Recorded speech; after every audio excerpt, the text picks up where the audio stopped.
আমার সুন্দরী কবুতরটা অনেক সুন্দর, রাজশাহী গিরিবাজ, অনেকক্ষণ ফ্লাই করে।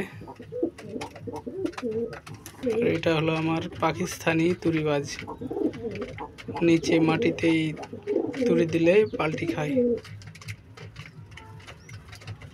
আমি সব সময় কবুতরকে ফ্রেশ পানি আর ফ্রেশ খাবার খাওয়াইয়ে থাকি যেন কবুতর সুস্থ থাকে।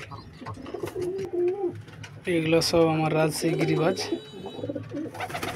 ডিগবাজি খায়, যাকে বলে রোলার কবুতর, ঢাকায় এক পিচ কবুতর।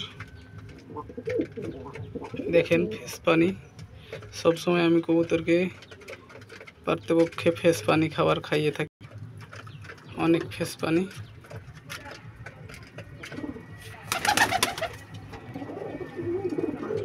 আর এগুলো সব আমার রাজশাহী গিরিবাজ। কারো যদি লাগে তো নিতে পারবেন আমার কাছ থেকে কবুতর, অনেক সুন্দর সুন্দর কবুতর আছে। আর নতুন নতুন ভিডিও পেতে চ্যানেলটিকে সাবস্ক্রাইব করে দেবেন।